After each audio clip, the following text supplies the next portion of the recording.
നാം ഈയിടെ ഏറെ ഞെട്ടിക്കുന്ന ഒരു വാർത്ത കേട്ടിരുന്നു. ഉത്തർപ്രദേശിൽ ജിം ട്രെയിനറായ അമിത് വീട്ടിൽ വളർത്തിയിരുന്ന പിറ്റ്ബുൾ നായ അതിദാരുണമായി അയാളുടെ അമ്മയെ ആക്രമിച്ചു കൊന്നു.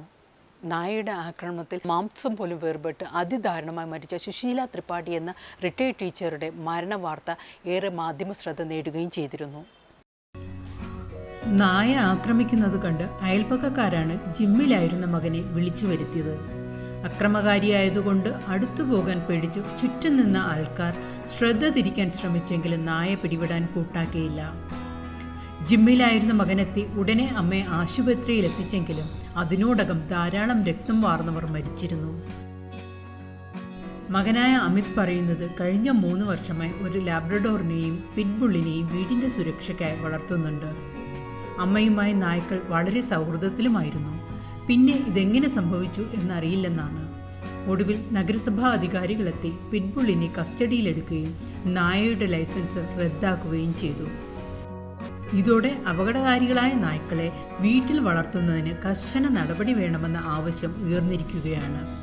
ചിലയിനം നായ്ക്കളെ വീട്ടിൽ വളർത്തുന്നത് തടയണമെന്ന ആവശ്യവും ഉയരുന്നുണ്ട്. പിറ്റ്ബുൾ. പല വിദേശ രാജ്യങ്ങളും പിറ്റ്ബുൾ ഇനത്തിൽപ്പെട്ട നായ്ക്കളെ വീട്ടിൽ വളർത്തുന്നത് നിരോധിച്ചിരിക്കുകയാണ്. എന്തെന്നാൽ പ്രത്യേക പരിശീലനത്തിലൂടെ മാത്രമേ ഇവയെ മെരുക്കിയെടുക്കാനാവുകയുള്ളൂ. പിറ്റ്ബുൾ ഇനത്തിൽപ്പെട്ട നായ്ക്കൾ ആക്രമിച്ച സമാന സംഭവങ്ങൾ ഇതിനു മുമ്പും ഇന്ത്യയിൽ റിപ്പോർട്ട് ചെയ്തിട്ടുണ്ട്. കാളയെയോ പോത്തിനെയോ പോലും കടിച്ചു കൊല്ലാൻ ശേഷിയുള്ളവയാണ് അമേരിക്കൻ സ്വദേശികളായ പിറ്റ്ബുള്ളുകൾ. കാളകളെ മെരുക്കാനും വേട്ടക്കാർക്ക് കരടിയിൽ നിന്നും സംരക്ഷണം ലഭിക്കാനുമാണ് ഇവയെ പൊതുവെ ഉപയോഗപ്പെടുത്തി വന്നിരുന്നത്. അമേരിക്കയിൽ പലയിടത്തും ഈ നായ്ക്കൾക്ക് വിലക്കുണ്ട്. വിലക്കില്ലാത്ത സ്ഥലങ്ങളിൽ മൗത്ത് ക്യാപ്പ് വച്ചാണ് പലരും ഇവയെ പുറത്തിറക്കുന്നത്. ഇവയ്ക്ക് ഒരു സ്വഭാവം രൂപപ്പെട്ടാൽ പിന്നെ മാറ്റിയെടുക്കുക പ്രയാസമാണ്. ചെറുപ്രായത്തിലെ ഇവയെ പരിശീലിപ്പിച്ചെടുക്കേണ്ടതുണ്ട്. ഇവയുടെ മെരുങ്ങാത്ത സ്വഭാവം കാരണം ബ്രിട്ടനും ഫ്രാൻസും ഉൾപ്പെടെയുള്ള രാജ്യങ്ങൾ പിറ്റ്ബുള്ളുകളെ വീടുകളിൽ വളർത്തുന്നത് നിരോധിച്ചിട്ടുണ്ട്.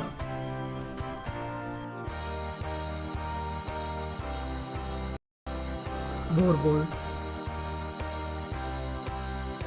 നമ്മുടെ നാട്ടിൽ പലരും വളർത്താൻ താല്പര്യം കാണിക്കുന്ന മറ്റൊരു നായയാണ് ബോർബോൾ. വാക്കിൻ്റെ അർത്ഥം തന്നെ കർഷകൻ്റെ നായ എന്നാണ്. ആഫ്രിക്കൻ സ്വദേശികളായ ഈ നായ്ക്കളെ ഉടമകളുടെ കൃഷിയിടവും കന്നുകാലികളെയും വന്യജീവികളിൽ നിന്ന് സംരക്ഷിക്കുന്നതിനായാണ് പരിപാലിക്കുന്നത്.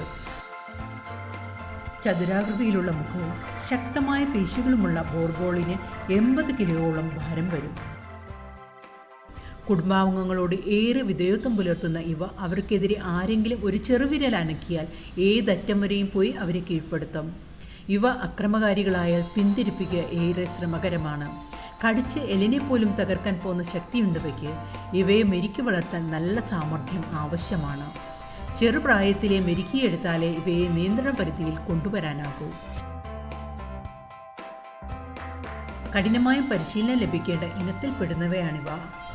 യജമാനന്റെ മേൽനോട്ടമില്ലാതെ സ്വയം കാവൽ ജോലികൾ ചെയ്യാൻ പ്രാപ്തരായതുകൊണ്ട് തന്നെ ഇത്തരം നായ്ക്കൾ ഏറെ സ്വതന്ത്രരാണ്. അതുകൊണ്ട് തന്നെ ഇവയെ പരിശീലിപ്പിച്ചെടുക്കുക ശ്രമകരമായൊരു ദൗത്യവുമാണ്. German shepherd.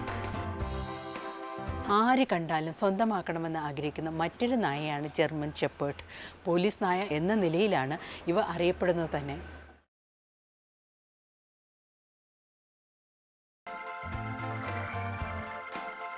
കുടുംബാംഗങ്ങളുമായി ഇണങ്ങിപ്പോകുവാൻ ഇവയെ ചെറുതിലെ പരിശീലിപ്പിച്ചെടുക്കേണ്ടതുണ്ട്.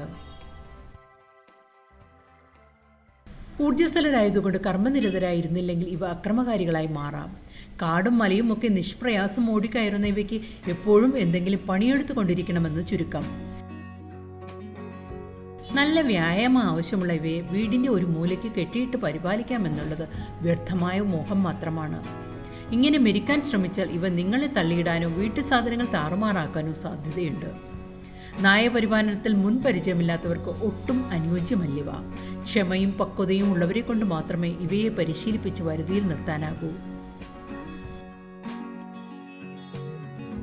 8 മണിക്കൂറിൽ കൂടുതൽ ഇവയെ ഒറ്റയ്ക്ക് നിർത്താൻ കഴിയില്ല. കാരണം ഒറ്റപ്പെടൽ ഇവയെ അസ്വസ്ഥമാക്കും. നിർത്താതെ കുരയ്ക്കാനും കുഴിക്കാനും നശിപ്പിക്കാനുമുള്ള പ്രവണത ഇവ കാണിക്കും.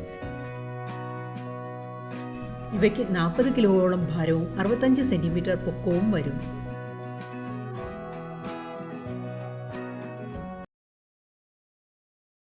Japanese Tosa. ടോസയുടെ സ്വദേശം ജപ്പാനാണ്. ജപ്പാനിൽ നായപ്പോര മത്സരങ്ങൾക്കാണ് ഇവയെ ഉപയോഗപ്പെടുത്തി വരുന്നത്. മത്സരം നിരോധിച്ചിട്ടില്ലാത്ത സ്ഥലങ്ങളിൽ ഇപ്പോഴും ഇവയെ പോരിനായി കളത്തിലിറക്കാറുണ്ട്. ക്ഷമയും ശൗര്യവും കാര്യക്ഷമതയും കണക്കിലെടുത്ത് കാവൽ ജോലിയാണ് ഇപ്പോഴിവയെ കൊണ്ട് ചെയ്യിക്കാറ്. പൊതുവെ ശാന്തരായി കാണുമെങ്കിലും മറ്റു മൃഗങ്ങളോട് അതിക്രൂരമായി ഇവ പെരുമാറുകയുള്ളൂ. മറ്റു വളർത്തു മൃഗങ്ങളെ ഇവയുടെ കൂട്ടത്തിൽ പരിപാലിക്കുന്നത് തീർത്തും ഉൾക്കൊള്ളുന്ന കൂട്ടത്തിലല്ല. എന്തിനേറെ പറയുന്നു, കുട്ടികളുമായി പോലും പൊരുത്തപ്പെട്ടു പോകുവാൻ ഇവയ്ക്ക് പ്രയാസമാണ്. കാവൽക്കാരൻ എന്ന ചുമതല അന്വർത്ഥമാക്കുന്ന വിധത്തിൽ അനുവാദമില്ലാതെ കടന്നുവരുന്ന ആരെയും വെറുതെ വിടാറില്ല. നിശബ്ദമായാണ് ഇവയുടെ ആക്രമണം.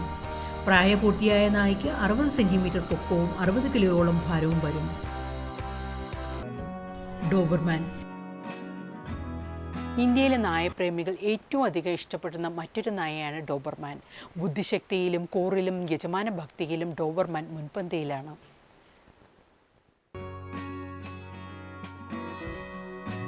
എഴുന്നു നിൽക്കുന്ന ചെവിയും കരുത്തുറ്റ ശരീരവും മുഴുവാലും മിനുസമുള്ള രോമങ്ങളും ഇവയെ ഏറെ ആകർഷകമാക്കുന്നു. നന്നായി വ്യായാമം ആവശ്യമുള്ള നായ്ക്കളാണ്. കായികാധ്വാനം കുറഞ്ഞാൽ അതിൻ്റെ അസ്വസ്ഥത പ്രകടിപ്പിക്കും.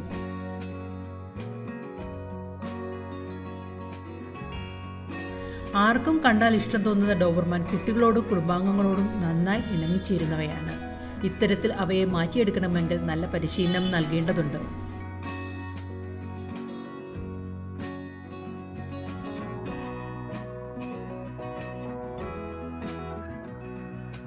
പോലീസിലും പട്ടാളത്തിലും സഹായികളായും ഇവയെ തിരഞ്ഞെടുക്കാറുണ്ട്.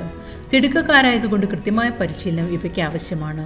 മുക്കിലും മൂലയിലും തളരാതെ ഓടിയെത്തി കാവൽ ജോലി അതിവിദഗ്ധമായി നിർവഹിക്കും. ഇവ ദേഹത്തേക്ക് പെട്ടെന്ന് ചാടിക്കയറും. ഇത്തരം ശീലക്കേടുകൾ ഒഴിവാക്കാൻ ചെറുതിലെ ഇവയ്ക്ക് പരിശീലനം നൽകണം.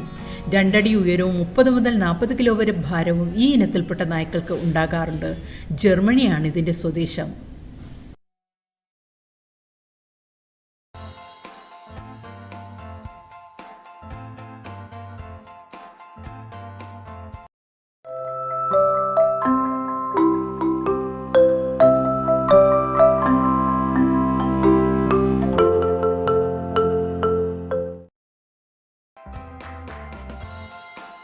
ഇത്തരത്തിലുള്ള സങ്കരയിനം നായ്ക്കൾ അക്രമത്തിന് മുതിർന്നാൽ പിടിവിടുവിക്കാൻ ഏറെ ബുദ്ധിമുട്ടാണ്.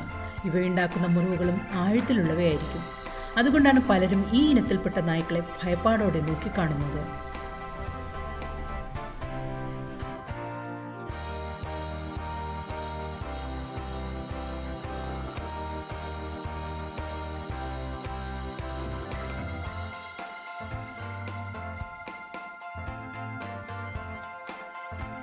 മികച്ച ഇനം വളർത്തുനായ്ക്കളെ സ്വന്തമാക്കണമെന്ന് ആഗ്രഹിക്കുന്നവർ വാങ്ങാൻ ഉദ്ദേശിക്കുന്നവയുടെ സ്വഭാവരീതി, സ്ഥല സൗകര്യം, എത്ര സമയം ഇവയ്ക്ക് വേണ്ടി മാറ്റിവെക്കാൻ കഴിയും എന്നൊക്കെ മുൻകൂട്ടി കണക്ക് കൂട്ടിയിരിക്കണം.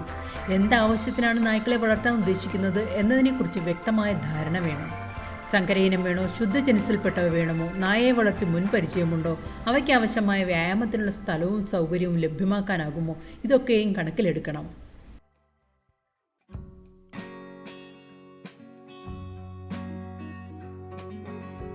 സങ്കരയിനത്തിൽപ്പെട്ട ശക്തരായ നായ്ക്കളിൽ കൂടുതലും കൃത്യമായ വ്യായാമം ആവശ്യമുള്ളവയാണ്.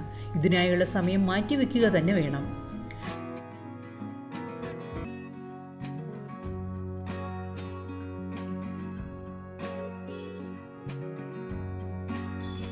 നായകൾക്ക് വേണ്ട പരിശീലനം നൽകാൻ കഴിവുള്ള ട്രെയിനർമാർ ദൂരപരിധിക്കകത്തുണ്ടോ എന്ന് അന്വേഷിച്ചു വെക്കുന്നത് നല്ലതായിരിക്കും. ഇവയ്ക്ക് വേണ്ട പരിശീലനം നൽകാമെന്ന് മാത്രമല്ല, നമുക്കുള്ള സംശയങ്ങളും ചോദിച്ചു മനസ്സിലാക്കാനാകും. നമ്മൾ തിരഞ്ഞെടുത്ത ഇനത്തിനനുസരിച്ച് സൗകര്യങ്ങൾ മെച്ചപ്പെടുത്തി കൊടുക്കാനും അവയെ മെരുക്കി വരുതിയിലാക്കാനും ഇക്കൂട്ടരുടെ സഹായം ഫലപ്രദമാണ്.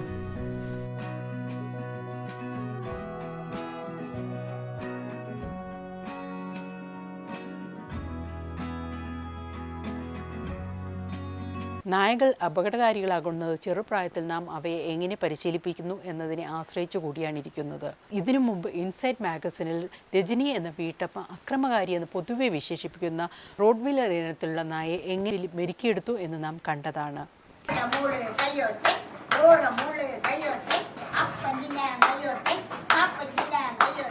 റോഡ് വീലർ പാപ്പം തിന്നാൻ കൈകൊട്ടുന്നു എങ്കിൽ അത്രത്തോളം സ്നേഹവും പരിചരണവും ശ്രദ്ധയും സമയവും അതിനുവേണ്ടി ചിലവഴിച്ചു എന്നാണ് അർത്ഥം.